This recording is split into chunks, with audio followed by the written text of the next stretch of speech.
Thanks very much for your time, Dave Flint. Dave has been a colleague of mine for many years, and he's the go-to person here at the University of Michigan and really the state for elevator codes and standards. And so this week's teleconference, our focus teleconference, was specifically about how do you estimate participation costs? Our arguments over many years is that everyone in the standards space called public safety standards generally has their participation compensated. There will be statements made that they're done by volunteers, that these are volunteers that actually contribute when people from UL and General Electric, they're all paid staffers and they're actually not volunteers. And to a large degree, the user is not. The user here now, as we tried to say, that we define ourselves as a user-owner final fiduciary. I don't want to get into that, but it is on our website. So I need to let everyone listen to Dave because he has the wisdom and understands. Certainly, it's understood that elevators are really an essential part of land use. They're part of public safety and the usability, the commercial viability of any building. And so it makes sense that we focus quite a bit on elevators for that reason. But in order to have assertive advocacy that's effective, we have to know with whom we'll have to deal, what kind of ideas we can bring to the table, who do we have to sell on our ideas. And that's why you'll see me place here what the committee roster is. And so I think what I'll do is let Dave talk a little bit. I'll ask Dave a question, something like, I could point it, is that who is the public interest? Who's the user of the of this document, A17, Dave? Who are the user interests? We've gone over this. It's probably worth repeating. And then if you tell me, I will hover over their name, and you can maybe give us some insight into them. Go ahead, Dave. Okay, for user, as I mentioned, J.A. Philippone, Port Authority of New York. There's two of them here, I see. Okay, they've got alternates. Okay, they're okay. Mm-hmm. Now, do they do things? I think the Port Authority used to run the World Trade Center, for example. So are they? They still do. Okay, are they an inspection authority, or do they pay inspectors, or do they pay a fee? Do they actually? They're an inspection authority and a review authority for anything that's being put in on Port Authority property. Okay, so that again speaks to my statement that this committee is dominated by enforcement and dominated by manufacturers and insurance. I'd like to know who dominated by manufacturers because they're the ones that actually contribute to keep the process going. Yeah. Owners and users, such as ourselves and end-use fiduciaries of the property, like at the University of Michigan, have very little input. Yes, they can comment on public comments, but there's also an avenue that's not being explored, and that is, as contributing members, it will reduce the overall cost, and they still have the right to voice their opinion on items that are brought up before individual committees. As you look through the A17 document, in the front portion, you'll see that there are many subcommittees, and those subcommittees are all part of A17. They meet at different times. In the interest of containing cost, University of Michigan has chosen to attend the Code Week, which is A17-1 Code Week, and several of those subcommittees meet during the first couple days of the Code Week meeting, and then attend the standards meeting. And after the standards meeting, they go to A17-7, which is new technology, in A7 or ISO 178, TC 178, and see what input we give to the Europeans in the harmonization effort. Yeah, we'll get to that. But if we could go back here again and examine this, I want to discriminate between a user who is an enforcement.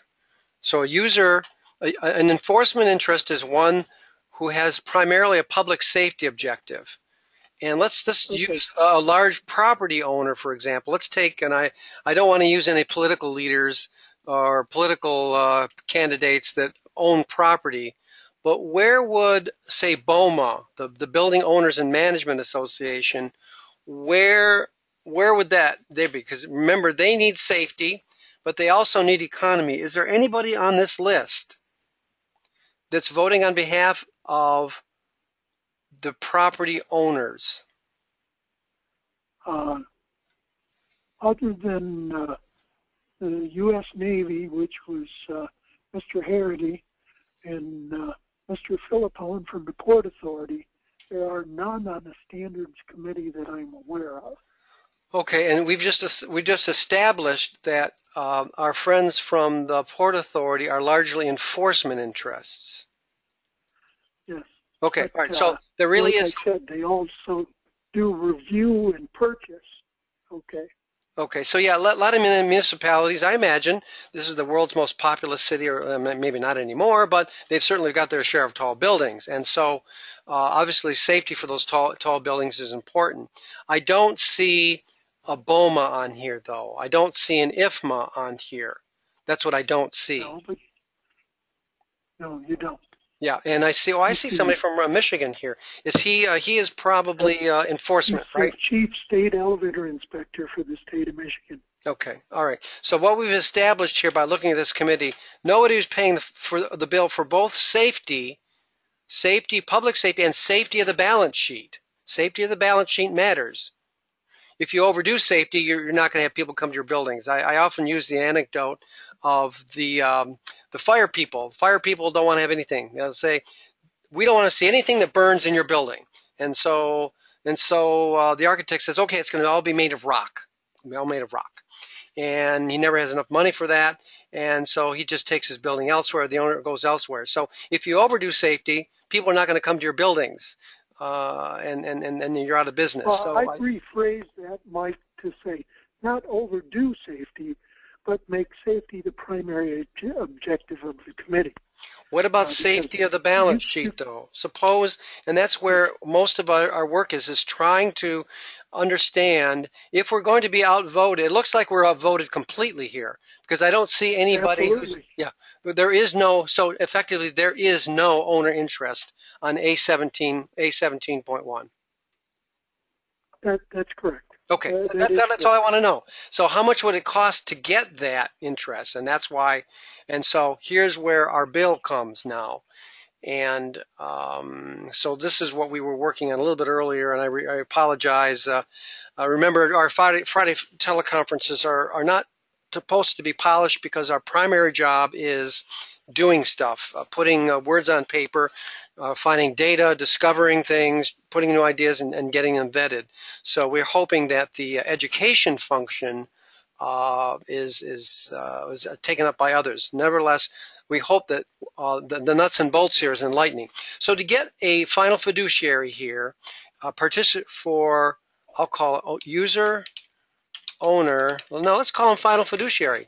Final fiduciary. Yeah. And we'll identify them as the person who has to pay for both safety and economy. So to get onto that committee, they meet 3 times per year for 5 days. This includes travel, and that's about, so that is, now I might need a little bit of help. If this is the main committee, does this committee have oversight over everything that's done downstream here? Yes. Okay.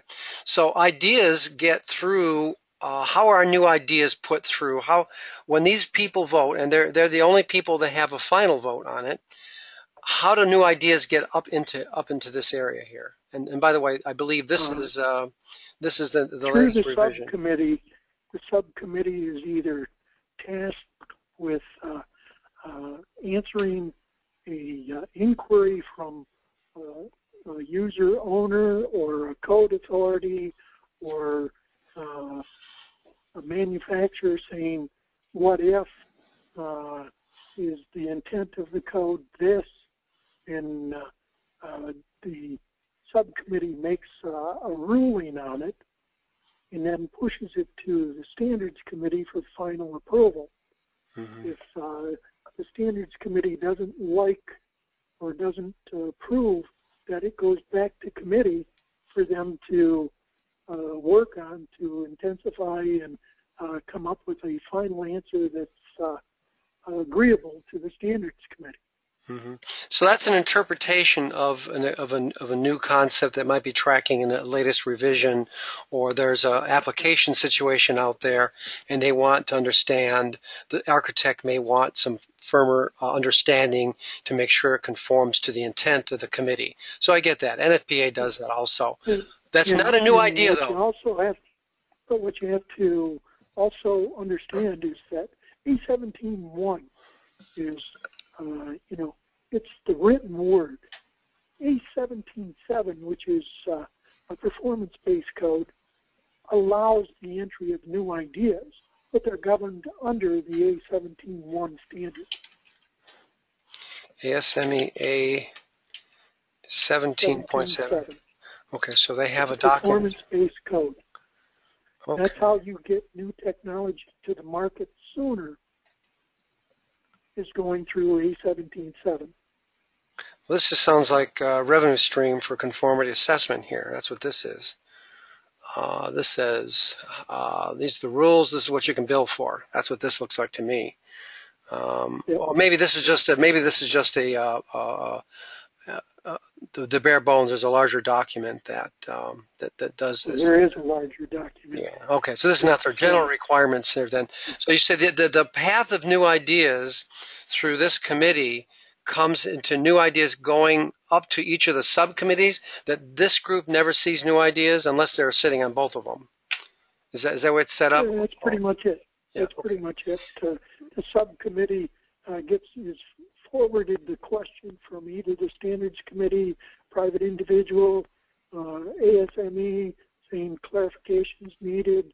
Will this, in your opinion, will this meet the intent of A17.1? Okay. All right. So that still isn't, well, it's probably worth talking about another teleconference, how new ideas get driven into this document. First of all, let me clarify that elevator technology clearly is doing rather well, at least in my estimation. I'm sure they could do better, but I would always ask, now that they're doing it so well, can we get it cheaper? And that would be a question I would ask. One question That's here. where A17.7 comes in. Okay, we'll have to talk a little bit more about that. Right now we're trying to get, we've already established there's nobody paying the final bill on this committee, so I get that. Now, the other thing I wanted to get to, if we could in our available time here, let's look at some of these other parts of this. If you're going to be effective in these spaces, if it's anything like the NEC and telecommunications, you're going to see many of the same people. So many of these same people are going to these other conferences, and so this is not standards development per se, but a lot of the leading lights, the thought leaders of the industry, are probably at these conferences. So it behooves us to be involved in this is the national, and of course there are things happening on the international level. Parts are being developed there, where the field installation and manufacturer shop floor process ends. Very often that's determined at a global level. How much can you possibly make in another country so that you don't have to field install it in the United States? And that may go back, that boundary may be different in different applications, but the larger question often, at least in the globalization, is that how can we make parts interchangeable so that we have as little field installation as possible. So a lot of those conversations are happening here. So now, Mike, that goes back to the ISO task group, okay, which is moving towards the harmonization with EN 8150 and EN 8120, which will, once harmonized, the part that they use in Germany will be the same part that's used in the U.S. That's the idea, is to get the manufacturers so that it's one part, not 20 for 20 different codes around the world. And that's a good thing to do. What is it? That's called what do we call it? It's ISO 178. So I think I might have posted something on this, or somebody posted something on. Here we go. Yeah. All right. So right. So you'd mentioned these, Ian. So this is a kind of a generic statement about how we approach. It turns out when you do this enough that there are certain concepts that come out, and I don't want that. That's not what this is about. I was trying to find the EM 2150 material. Long story short, if you're going to be in this space over here, it is probably not a bad idea for you to be over here. But remembering all the time that the one vote that ASME has in our system is informed by all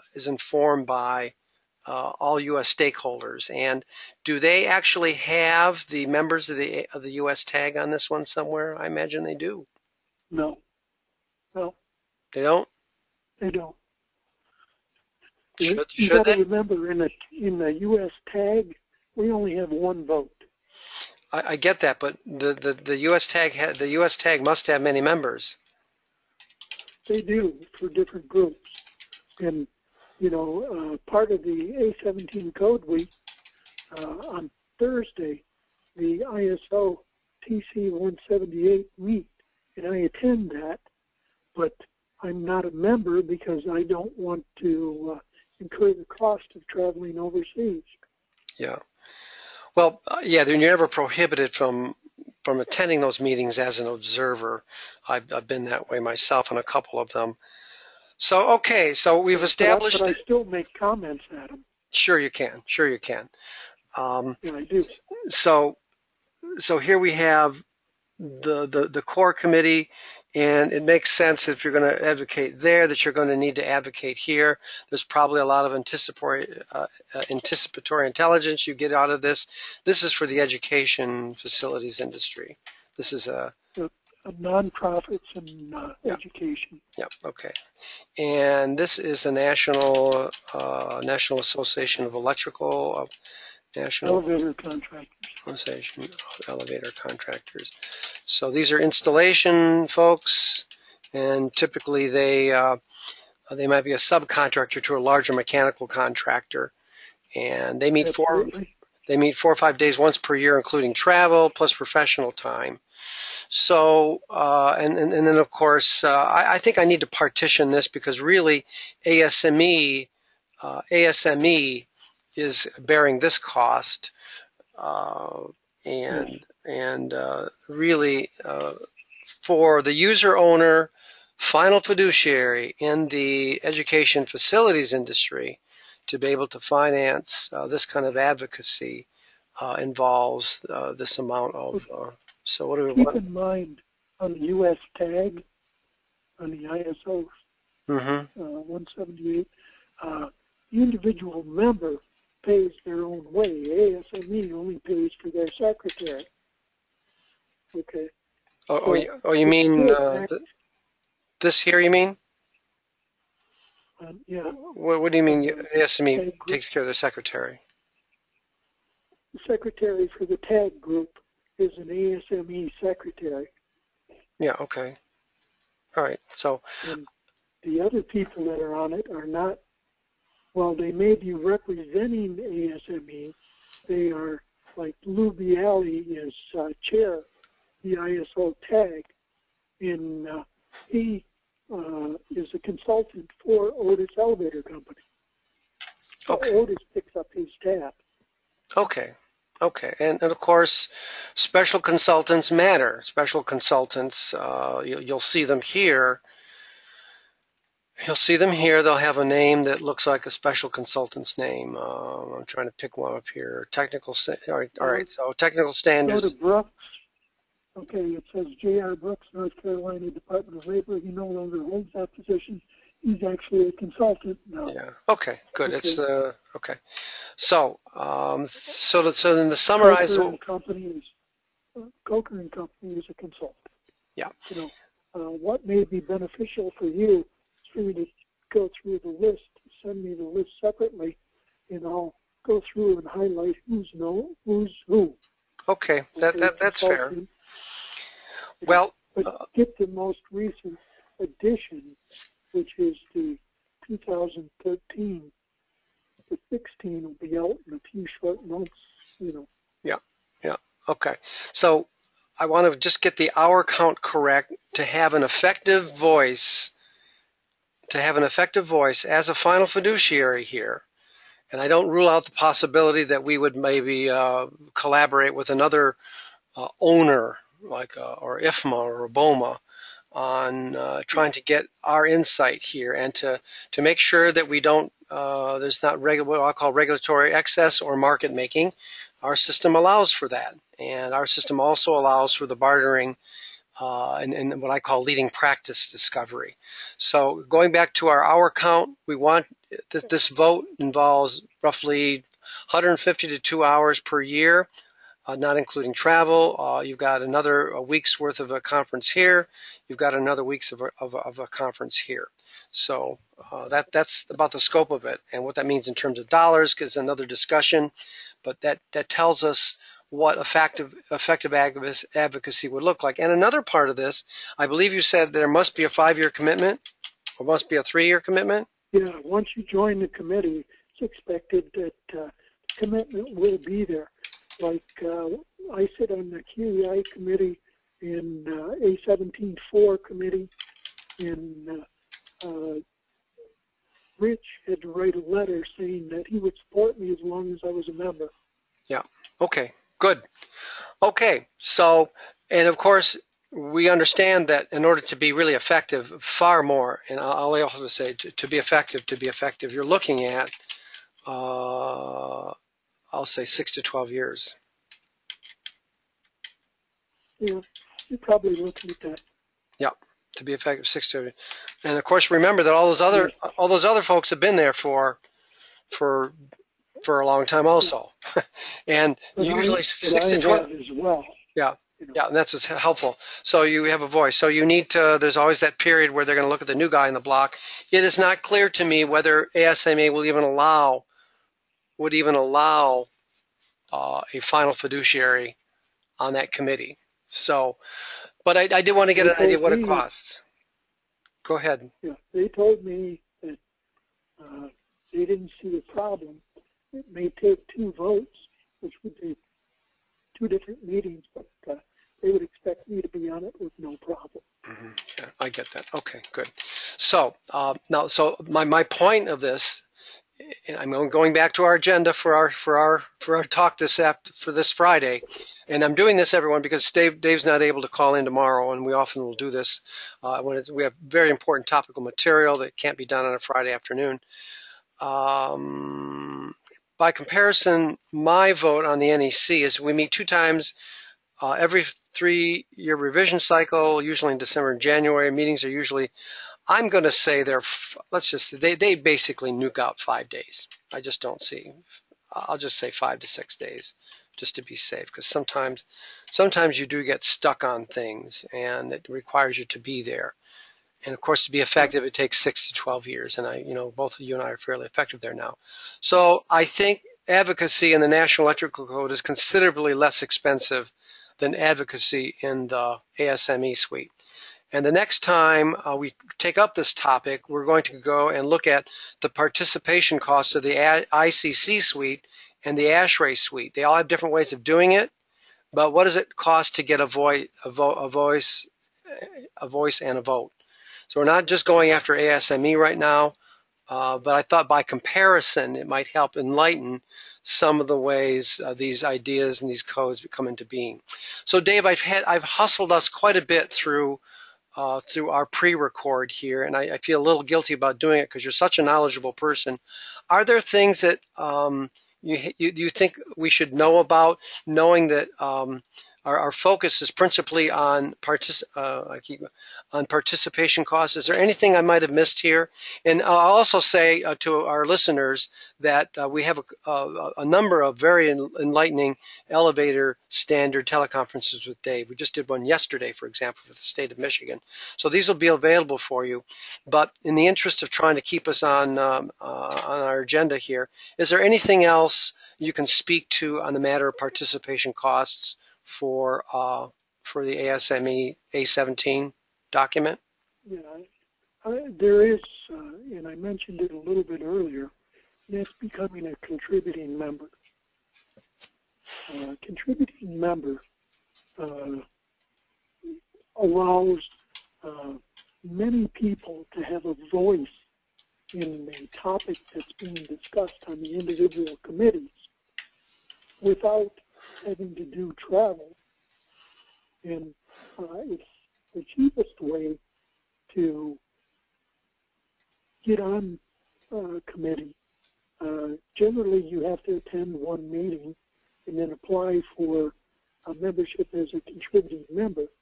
And then after that, you don't have to attend, unlike a member of the committee that's required to attend. And attendance is taken, and your participation is noted so that when it comes up for re-election, whether or not you're an active participant will determine whether or not you're going to be back on that committee. Mm-hmm. Okay. So being a contributing member is a down and dirty way to have a voice, but not always have to attend. Mm-hmm. Oh, that's right. So I make that here, not able to submit comments. I've noticed that, and I believe I pointed this out here, is that in the ASME system is roughly similar to the ICC in that they don't allow your average bear to vote at the end. And in fact, the ICC, and this has to do with just the economics of trying to get some ideas in one spot and getting the best of them distilled into a code that we all can believe in. They will have staffers, ICC staffers. I'm never shy about saying that in the International Building Code, there is no final vote other than building inspectors, period. There's no vote. At the very end, it's only building inspectors who vote. And we pointed that out to our industry and others, not to be cranky about it, but to say that we think that it might not be a bad idea if the voting blocks were a little bit more balanced. So I'll just leave it at that. Represented at all. Yeah, and this is part of our system. Again, as imperfect as it is, it's better than having it coming from the top down and having these documents written by summer interns working in Washington. So is there anything else, Dave? Oh, that's pretty much it. I mean, you could go on it for individual portions of it for hours, but overall, I think you've met the criteria of what it would cost.